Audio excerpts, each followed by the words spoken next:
Welcome to 15 Minutes to Wellness by the American Council on Exercise. I'm Dr. Michael Mantell, the ACE Senior Fitness Consultant for Behavioral Sciences, and your host for this series. My goal today, and for every podcast in our series, is to discuss some small steps you can take to help you better your life and find happiness through optimal health. In each of these podcasts, I'll be interviewing a leading health and fitness expert, someone who's making a difference and who can make a difference in your life. I also want to welcome the hundreds of thousands of folks searching for positive ways to make fitness and nutrition a part of their daily, hectic, busy, tight, and budgeted lives. Hi, and join me in welcoming Justin Seedman. Justin is a graduate of Florida International University, has a bachelor's degree in physical education. Justin began his career as a PE teacher for the Broward School District, wanting to help combat childhood obesity, served youth by coaching wrestling and track and field. Unfortunately, budget cuts eliminated his position, but not Justin, because he had reinvented himself by becoming an ACE certified personal trainer and health coach. And in 2007, he founded JustinFit, LLC, which has evolved into South Florida's premier in-home personal training practice.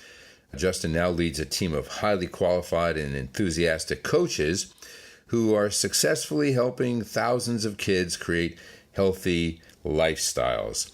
He also gives back by helping nonprofits, including Kids in Distress, the National Multiple Sclerosis Society, the American Cancer Society, and other philanthropic organizations. And I'm delighted to be able to welcome you, Justin, to 15 Minutes to Wellness. Thanks for taking the time and being on and sharing your insights with all of our listeners today about how parents can help children become more active. Well, thanks so much. I'm very excited and honored to be here today. It's really our pleasure.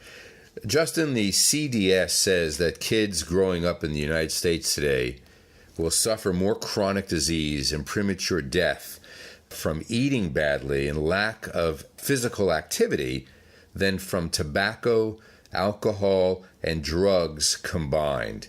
What do you think about that?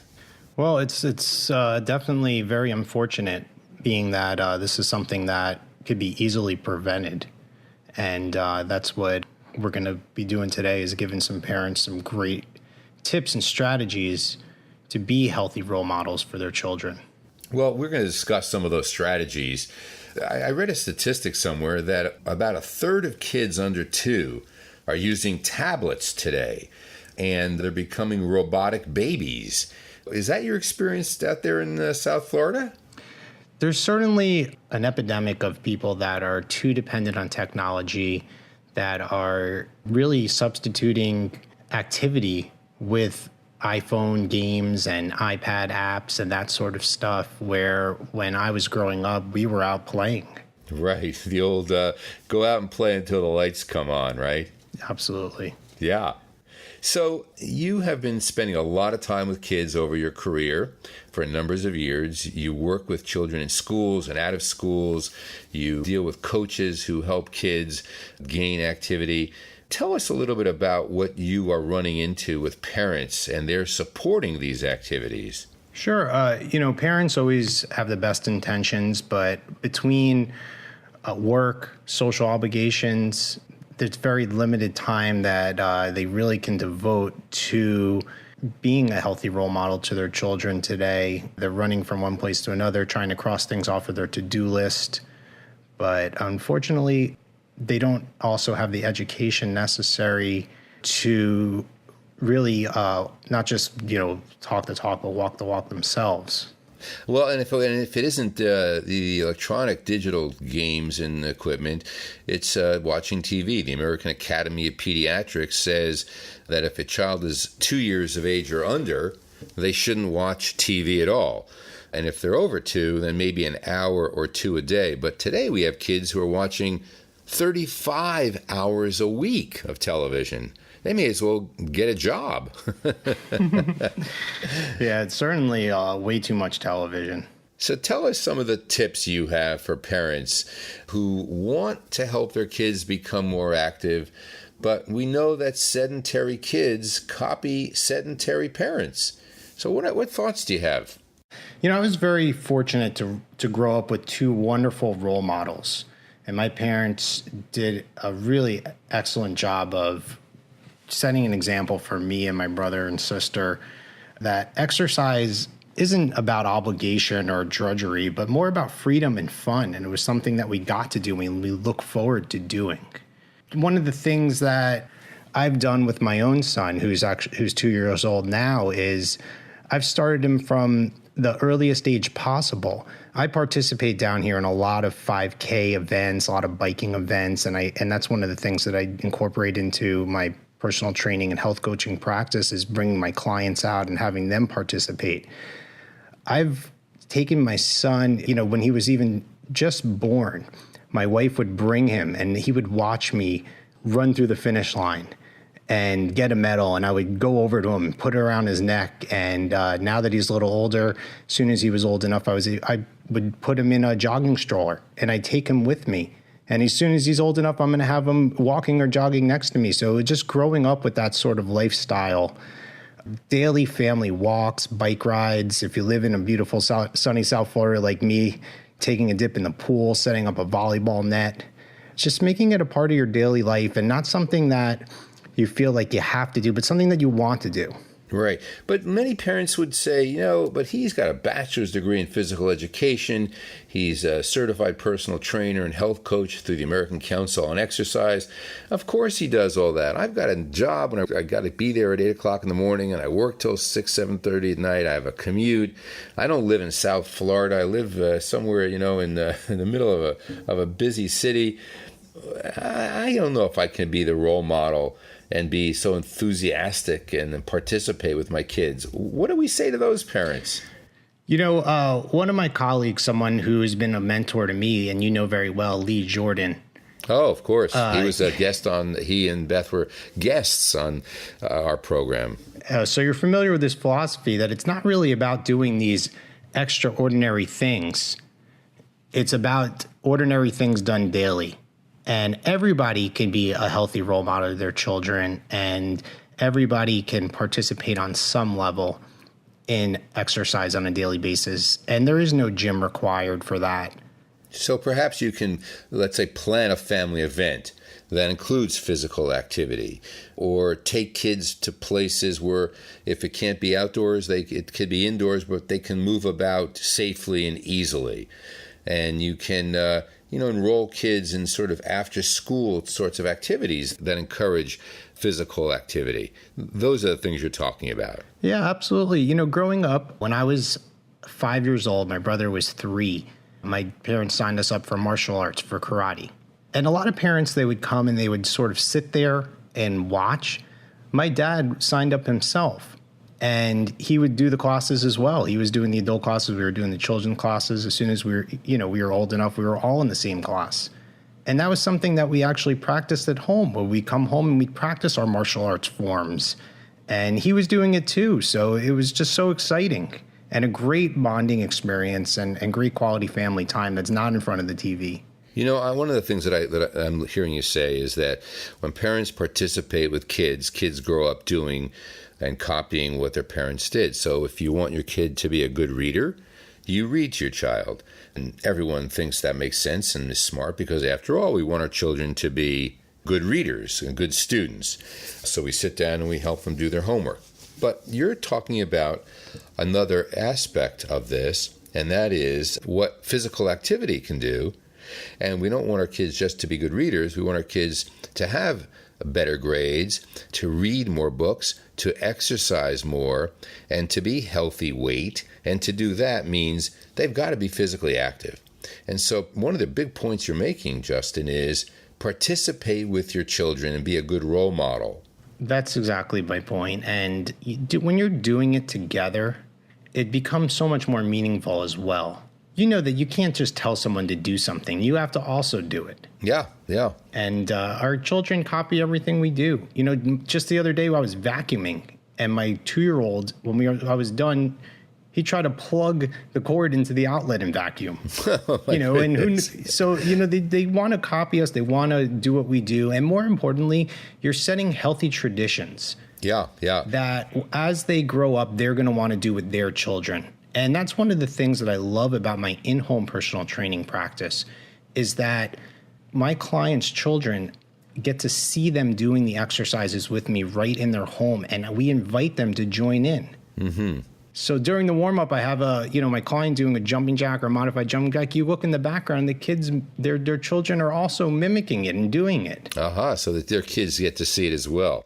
They get to see it and join in as well. We just took our grandchildren away, I should say, children and grandchildren, for this week.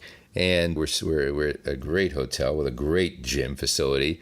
And the first thing that we did while they're all checking in, I took my granddaughter, who's 9, down to the gym. And she and I were working out together. She was lifting, very light weights and put the machines down to, 0 level. And she was doing she got on the treadmill, the elliptical. It was incredible to watch her. But these are gifts to children that promote play activity. Tell me about what you and your wife do to promote physical activity for your kids. Tell us a bit more about that. Yeah, sure. Well, one thing I mentioned is that we're very active down here in the community doing different 5Ks and biking activities. And they're also great because they're mostly for charities where we raise money. So that's something that we'll always do is bring my son along with us. We also have a routine every night after dinner where we take a long walk together. And I would encourage every family to do is after dinner, get in a routine where you're taking a nice long walk together as a family. On the weekends, we're very active going out to different parks, going on the playgrounds. I'm sorry, Justin, but you didn't mention sports teams. How important is it for kids to be involved in team sports? It's very important if that's what if your children have interest in doing those activities, because there are a lot of different ways to exercise besides for specifically playing a sport. But they are very important. And one of the reasons why I didn't mention is because my son isn't old enough yet to play a sport. But that's something that I'm definitely going to encourage him to do. And I'm not just going to encourage him. I'm going to get involved. I'm going to coach one of the teams. If I could be a volunteer coach, or if they already have a coach, maybe, through my background, I could come in and help them with the fitness aspect. What about children who are not inherently competitive? They may be a bit shy. They're not particularly athletic. What can parents do for those children to help them develop the self-confidence and the belief in their abilities? They may not be ready to try out for a team, and if they do, they may not get chosen for a team. What kinds of activities can those children be involved in? That's a great question, and that's something that I've always sort of gravitated towards, was helping the students in my PE classes that weren't so interested in doing it. When I was a PE teacher and I would start a class, I'd have a group of students that were so enthusiastic they couldn't wait to get started. And then I'd have another group that they didn't want to be there at all. They wouldn't bring their PE clothes. They would try to sit on the floor. And those are always the students I had the most interest in. And how can I reach them and how can I help them? And I'm going to just give you a quick analogy. Is before I was a PE teacher, I was a substitute teacher. And I was teaching a math class. And there were students that I found in the math class that weren't really doing the work. And I wanted to know, well, why are they not doing it? And it wasn't because they weren't interested in it. It's because they needed a little bit extra help in learning the material. Sort of like you would hire a math tutor if your child wasn't doing well in math. But when it comes to PE, there's a lot of opportunities for parents to get a quality ACE-certified personal trainer to work with their child, because maybe what they lack really is the fundamentals that they can learn in that one-on-one, non-threatening environment. One of the things that I think people listening today may be thinking is, I see these trainers and it's all about weightlifting and running around, and I wonder if we need to highlight the fact that ACE, American Council on Exercise certified trainers, can become specialized in youth fitness. And I want to comment on that from you. Can you talk about that a bit? Yeah, that's a great point, because when you're working with children, it's a lot different than working with an adult, in a sense that kids love games. Not that adults don't. I know adults love games too, but when you make it into a game and you make it fun for them and you bring the activities down to their level, then they feel like they can be successful and they can buy into the program. And I've also created some great behavioral systems that I use with children where, we could come up with like a sticker program where I'll have little stickers and they'll earn stickers by doing different exercises that will build up where they can cash them in for a prize. So you're talking about the fact that parents, if they do get a coach or trainer for their youngster, make sure that that person has certain additional education, training, subspecialty certifications in youth fitness. You just can't become a trainer for adults, if you listen very carefully to what you're saying here, Justin, and expect kids to just get on a treadmill. It's just not going to happen. And in fact, in your Facebook link, JustinFit LLC, you have a great picture to encourage kids to eat well too. We're feeding our children to death. And you have a great picture on your Facebook link, and I want you to talk about that just for a moment. We're running short of time. Tell us about that. Yeah, sure. I'd love to. And, when it comes to getting kids to eat healthy, you got to get creative. And the picture that I have, and I encourage everybody to go see that, is, and I actually got it from Beth Jordan, another colleague of mine that you know very well. Another ACE certified trainer, yeah. Absolutely. And it's a banana that's been made to look like a dolphin. And instead of water, it's in a sea of grapes. And if you're giving a kid just a plain banana, they may not be so excited. But now that it has a face and it looks like a dolphin, it makes it so much more interesting. Folks, you have to go on JustinFit LLC, his Facebook account, and look at his website, www.justinfit.com. You can follow Justin at his Twitter at JustinFitLLC, and of course Instagram at JustinFitLLC. Justin, I want to thank you so much. This time just flew. And I am certain, no doubt, that you've helped some child today with your 15-20 minutes here grow up in a healthier way, because I know parents are going to take your advice. They're going to do something different with their kids. I really appreciate your passion, your interest, your advice, and your wise counsel. So thank you very, very much. Oh, it's my pleasure, and that's why I do this. I'd like to thank all of you listeners who've joined us today. And as always, I encourage you all to subscribe to the podcast and continue your journey to health and fitness by visiting acefit.com, where you'll find everything you need to live your most fit and healthy life. You can explore literally thousands of healthy recipes, health and fitness videos and articles, workout plans, health programs, and creative ways you can get yourself and your family moving, and really expert insight on a wide range of topics. So join me next time on 15 Minutes to Wellness, which you can find at acefit.com/fitcasts. I'm Dr. Michael Mantell, thanking you for being with us on 15 Minutes to Wellness.